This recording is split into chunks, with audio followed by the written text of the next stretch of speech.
The other day I was talking about endoscopic spine surgery, and I explained that when I was a resident, first-year resident in 1981 in Buffalo, Arthroscopes had just arrived in North America and in Buffalo.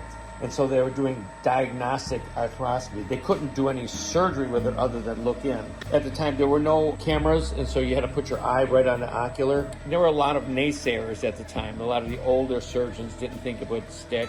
By the end of my 4 years, the year after my second year of orthopedics, the cameras showed up, and they started being able to do operative arthroscopy. And by the end of my residency, after 4 years of residency, rarely did a patient come in for what was called an arthrotomy or an actual incision, an open meniscectomy. They would all have arthroscopic. I hear this in the spine community. Well, I don't know if it's going to work, and we use a microscope and the tubes. What I can tell you is my experience with knee arthroscopy is that within 5 or 10 years, endoscopy has a good chance of really taking over a huge percentage of a lot of spine surgery, maybe not all of it, but a real lot of it. I think it'd behoove anybody who's going to be in practice for more than 5 years to learn endoscopy.